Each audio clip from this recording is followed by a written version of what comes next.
All right, let's get into it. He said his response to the police. He's in Mexico right now, chilling.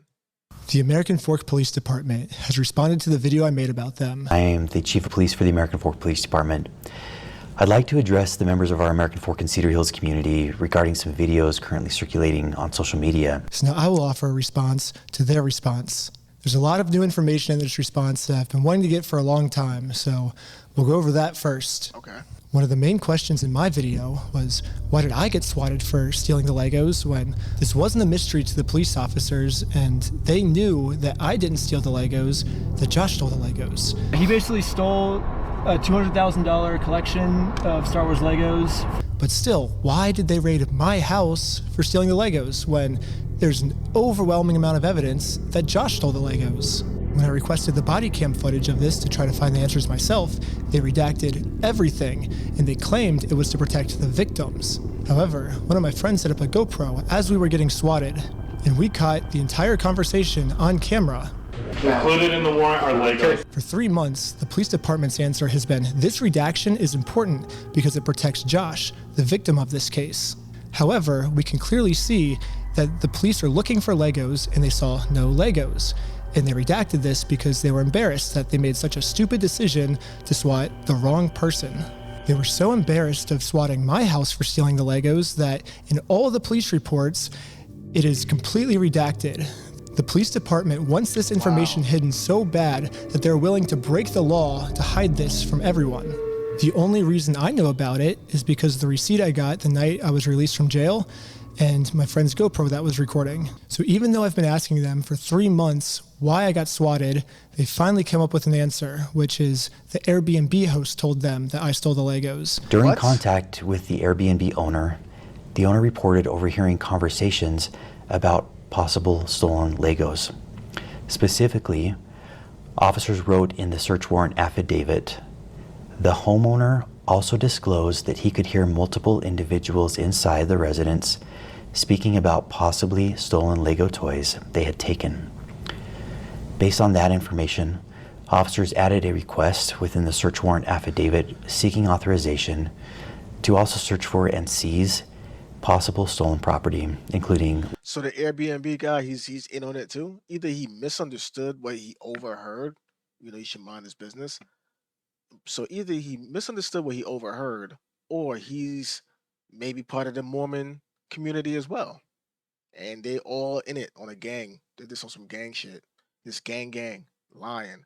This is making the Mormon community look really, really bad. And I don't know much about the Mormon community. Actually, I don't know anything about the Mormon community. But this is making y'all look really, really bad. Lego merchandise. 4th District Judge Roger W. Griffin reviewed and approved the search warrant.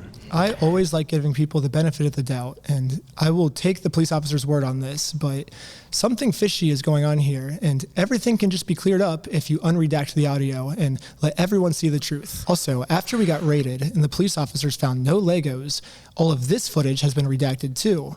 And my guess is if the police unredact this footage, we will find out the answers once and for all. While we were getting swatted, one of the police officers decided to injure me for absolutely no reason. He claims it's because I was trying to make a fast movement. Don't move like that. You understand me? Don't move like that. Don't move quick. Everybody just chill. But when we replay the footage, you can clearly see I was not making any fast movements. However, the police department has an answer to this.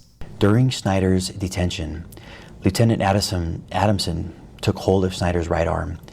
Lieutenant Adamson later reported that he felt Snyder tense his arm, at which point Adamson moved Snyder's right arm behind his back to place him into custody.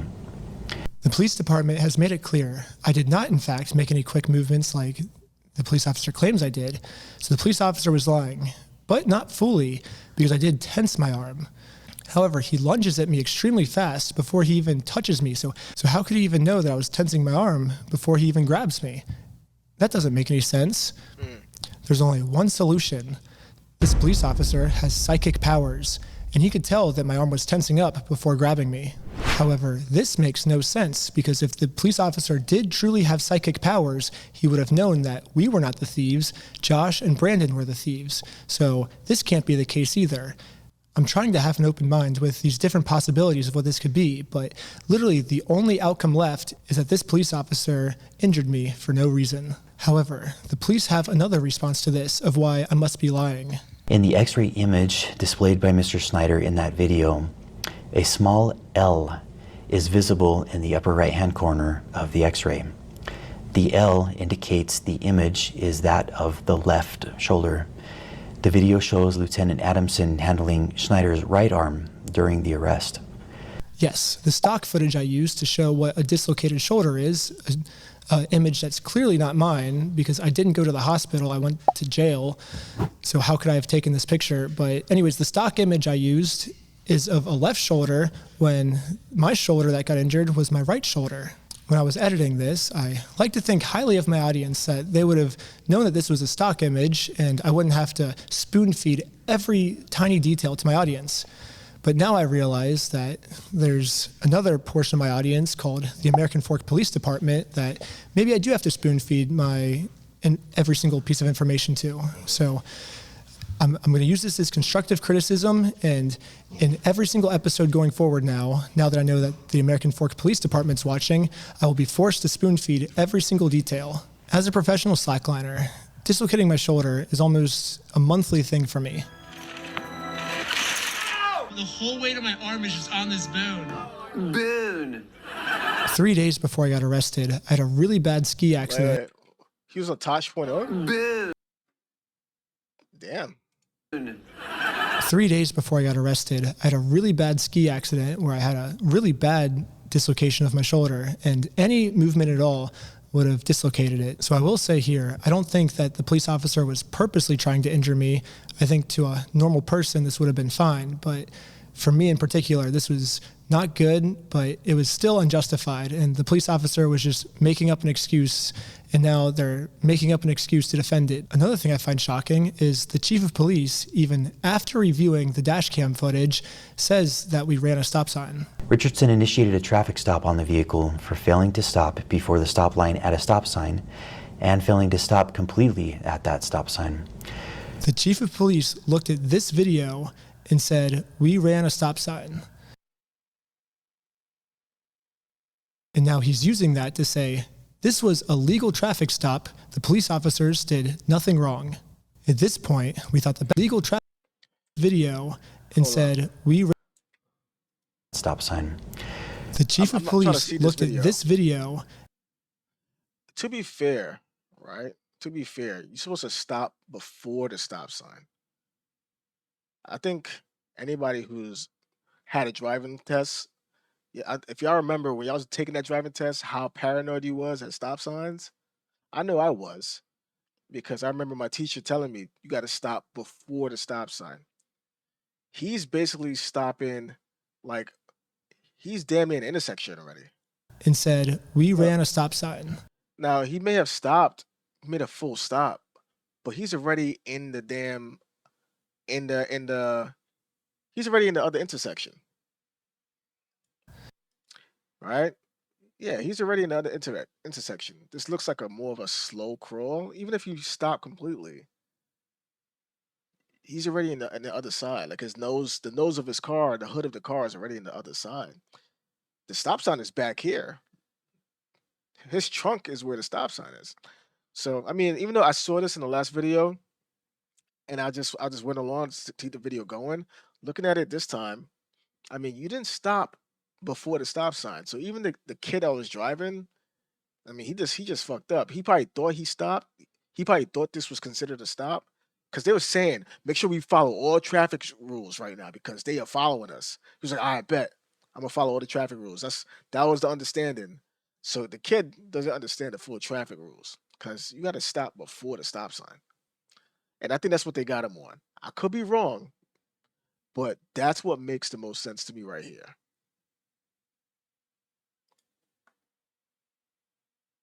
And now he's using that to say, this was a legal traffic stop. The police officers did nothing wrong. At this point, we thought the best thing to do was to take Josh to court so he can be legally accountable for the crimes he committed. However, to do that, we are first required to serve him court papers. So we did what the law told us to do. I got a process server, and we went to his house to do this the legal way. However, Josh did not want to do this the legal way, and instead called the police on us. Joshua Johnson contacted police and reported he was going to shoot someone as a result of the ongoing harassment. Multiple officers. He said so Joshua called the police saying that he was going to shoot Ben and his crew? Joshua called the police saying he was going to shoot Ben and his crew because they keep pulling up on him, harassing him when they're just trying to serve him papers. And then they arrest Ben? What? Immediately responded to the area. Josh was so scared of going to court that he would rather shoot us than accept these court papers. Josh's logic here is that if he can murder the process server and if he can murder me, then he can get away with his crimes because there'll be no one to sue him in court. However, sadly for Josh, murder is illegal. And now he just admitted his plans to the police officers. The American Fork Police should at least be arresting Josh for trying to use murder as a way to get out of court.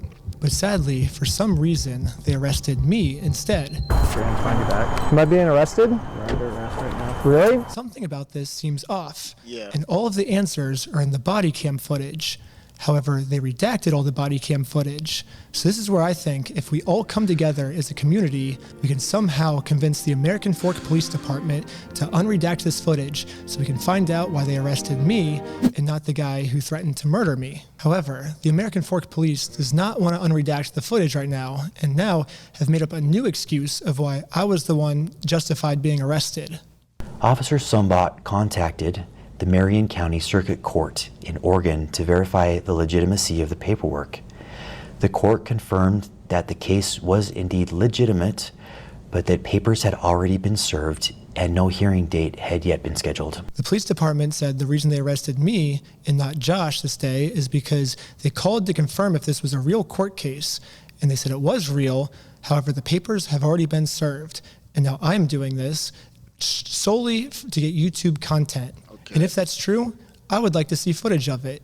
They released all the raw footage, and that part doesn't seem to be in the raw footage. It's already been to court, or are you allowed to tell me kind of where they're at with the case? There is no hearing date set, and there hasn't been a hearing in the case yet.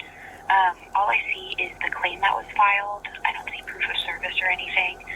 A hearing wouldn't be set until a response is filed by defendant. Okay, so the defendant needs to be served with papers before the case will, I guess, start? Yes. Okay, thank you for your help. I think that's all for today. Thank you. No problem. Okay, bye. Right here, the police officer admits that it is March 10th. On March 10th, 2026. However, you can see here that Josh doesn't get served until 3 days later, March 13th. So how could Josh have already been served on March 10th if he didn't get served until March 13th? Unless Josh is a time traveler. There's only one way to clear this all up. American Fork Police Department, show me the time machine. So now they say that I have done all the check marks which constitute stalking. Let's go through them. Individual commits stalking if the individual intentionally or knowingly engages in a course of conduct directed at a specific individual. So yes, I did do an action that was targeted at a specific individual, but that's what's required by the court if I want to take someone to court. If someone steals your stuff and you go through the legal process to take them to court, it is not considered stalking. I have a right as an American to sue him. Is reckless as to whether that course of conduct would cause a reasonable person to fear for the individual's own safety or the safety of another. The second check mark is that if a reasonable person would be scared. The police are claiming that since this action made Josh scared, this check mark is complete. However, they have completely forgotten about the term reasonable. As we can see, Josh is not a reasonable person. This is someone who multiple times has tried to silence someone by accusing them of being on heroin. Here's the crazy thing. They told me that they took over that location because the owners were using the location to fund their heroin addiction. What? Yeah, and that's how they took it over. and saying they had like a pigeon in there that was crapping all over the Legos and it smelled bad, all this stuff. This is someone who threatened to murder me just for trying to serve him papers. This is not a reasonable person. It is not reasonable to threaten to murder someone just for serving papers. A reasonable person would accept the papers, so that second checkbox does not meet the requirements. I even tried explaining this to one of the police officers early on. What the law says is if the average person would feel unsafe by our behaviors, so I think he's feeling unreasonably unsafe. A reasonable person would not feel unsafe in the situation. Well, I could say the same thing. I feel unsafe trying to conduct business with him, and he calls the police on me to hide. I feel unsafe because of that. Because we had a 3-hour search in our car. He said we had heroin in our car yesterday. We had a 3-hour search in our car. That makes me feel unsafe. I think that's reasonable for me to feel unsafe. It's not reasonable for him to feel unsafe. So Josh is actually the one who said he was going to murder me if I take him to court. But now I'm the one that's being looked into for threatening to murder Josh. How does this make any sense? Mr. Johnson alleged that Mansell had hired Benjamin Snyder to harass, stalk, vandalize the store, threaten to murder the manager of the store. Now let's go to the heroin claim. We got pulled over by the police, and they claimed that we had heroin on us. This officer is going to conduct the search of your person because there are substances in the vehicle. Most of this footage is redacted, so again, there's a big mystery of what happened. Can we all come together and convince the American Fork Police Department to unredact this so we can find out the truth? However, what the police is claiming now is that they did not get a call saying that we had heroin on us. Instead, they could just tell from the second we pulled over that our eyes were glossy. During the interaction, Officer Fraughton indicated he believed Shaw's eyes appeared glossy and expressed concern regarding possible impairment. If we look back on the raw footage, this is what the police officer said his first interaction with us was like. Good with these guys being able to drive? Yeah, I think so. I didn't see anything clear as day with Tyler that I noticed. What's the goal of... Right now? Yeah, I was gonna scare him a little bit and let him go is all I really was gonna do. Do we have charges, or are we just tired of them being annoying? It seems hard to take what the chief... I was just gonna scare him a little bit. Scare him a little bit for what? Like, what is the police purpose over there? Are they just bullying the citizens out there? Like, what is their purpose over there? The police is saying seriously, because so far almost everything he said is a lie. So the only way we can actually find out the truth is if we unredact everything. We already know the victim's name is Joshua Johnson. Why do we have to keep that protected? His name is already out there. None of these redactions are protecting anything except for the police. And now I want to acknowledge my friend Sheldon's arrest. The group stated they were supporting a GoFundMe campaign for a dying man. One of the individuals, later identified as Sheldon Norcross. Officer Richardson then decided to seize Norcross's phone, pending the approval of a search warrant, in order to preserve potential evidence and prevent the deletion or alteration of any data. According to Officer Richardson's reports, when Norcross was informed that the phone was going to be seized, Norcross immediately began manipulating the device. The police officer claims that Sheldon was arrested because he opened his phone to start deleting evidence. However, we can clearly see in the footage Sheldon's thumb is heading towards that lock button to lock his phone. His phone was open when he pulled it out, and the phone was transitioning from on to off, not from off to on. From this response, it almost seems like the police officers didn't even watch the video. So American Fork Police Department... See, this is why we need body cams. This is why body cams are such a game changer, because it works on both ends. For the cops that are actually good, and they actually are good actors and doing the right things, it makes them look more respectable. It makes you admire them more. It makes you have more of a respect for them, that makes you treat them differently in person. And you realize that a lot of the stuff that they go through, it's nonsense, and it's people that's acting crazy when they get approached by police. But then it also works in a situation like this too, when the cops are just bad actors. And if this wasn't recorded, you would just be taking the cops' word every time. And whatever situation that happened with the phone, that would have just been a worse situation. because they would have just assumed that the cop is right because he's law enforcement. If I'm your teacher, here's your homework.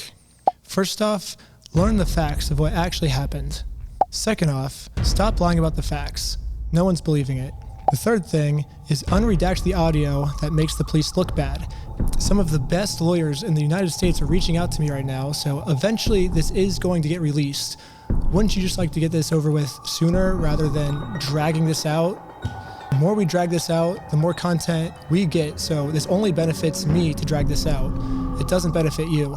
If you unredact the illegally redacted parts now, you'll win over audience support much faster.